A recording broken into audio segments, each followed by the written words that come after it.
Bapak Ibu, pertama kepala sekolah, dua bendahara BOS, tiga tim manajemen BOS sekolah, empat komite sekolah.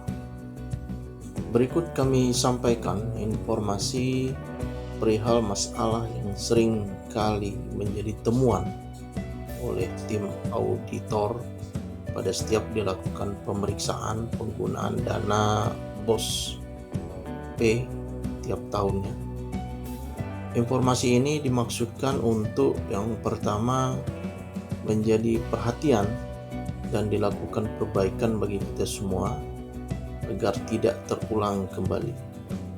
Yang kedua, kami menyadari bahwa kita sekolah-sekolah yang berada di pedesaan selama ini disiapkan untuk melakukan kegiatan belajar mengajar atau KBM di sekolah, bukan disiapkan untuk mengelola administrasi keuangan. Hal ini sudah barang tentu kita memiliki kelemahan dalam pengetahuan dan pemahaman yang terbatas mengenai administrasi pengelolaan keuangan.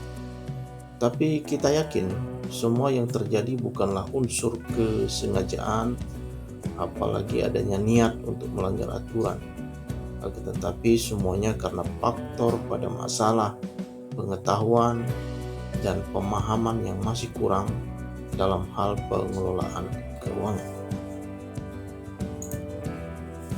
Berikut kami sampaikan ada beberapa temuan dalam pengelolaan dana sekolah atau dana BOS P. Yang pertama, laporan realisasi belanja modal dan data real tidak sinkron dalam data SIM aset atau tidak didukung oleh bukti atau kwitansi yang sah. Yang kedua, tidak sinkron antara pengguna anggaran dengan tim verifikasi. Dalam kurung perbedaan pemahaman juknis. Dalam hal ini juknis BOS. Yang ketiga, tidak maksimal dalam penggunaan laporan sisa dana silpa tahun sebelumnya terlalu banyak sehingga serapan berkurang. Yang keempat, dana BOS disimpan di rekening non-BOS dan digunakan juga untuk menampung dana dari sumber lain. Yang kelima, pembelian dengan rekanan siplah tidak sesuai atau markup dan markdown. Yang keenam, dana BOS dipegang selain bendahara BOS, bisa yayasan, kepala sekolah, atau non-tim BOS. Yang ketujuh, laporan selisih harga barang aset terlalu jauh dengan harga pasar saat pembelian. Berikut juga kami sampaikan ada beberapa daftar rekapitulasi permasalahan hasil pemeriksaan dana BOS P oleh auditor dan menjadi temuan setiap tahun. Ada beberapa kategori masalah. Yang pertama, pertanggungjawaban kegiatan atau keuangan tidak memadai.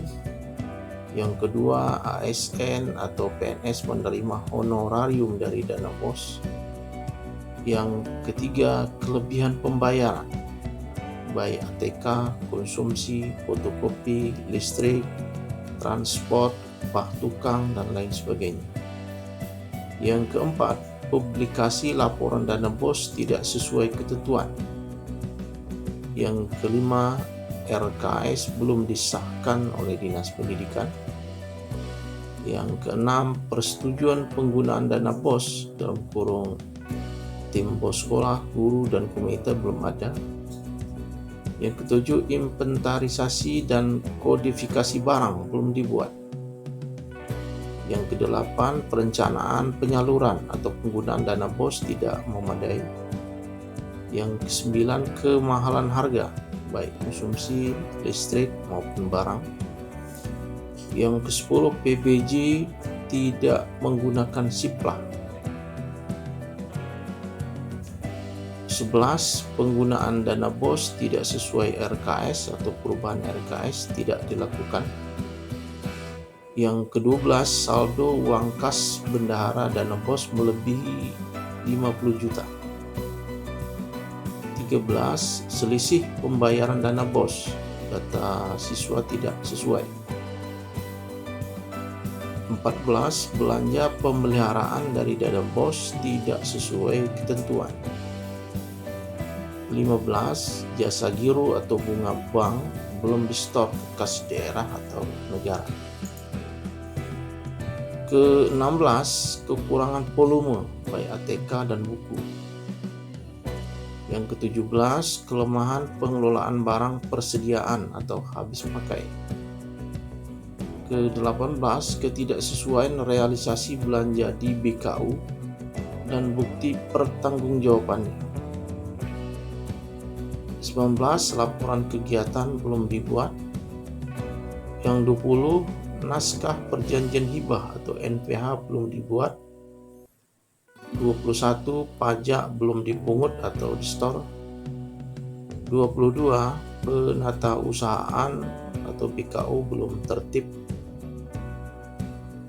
23, pengambilan dana BOS dari rekening sekolah tidak sesuai ketentuan.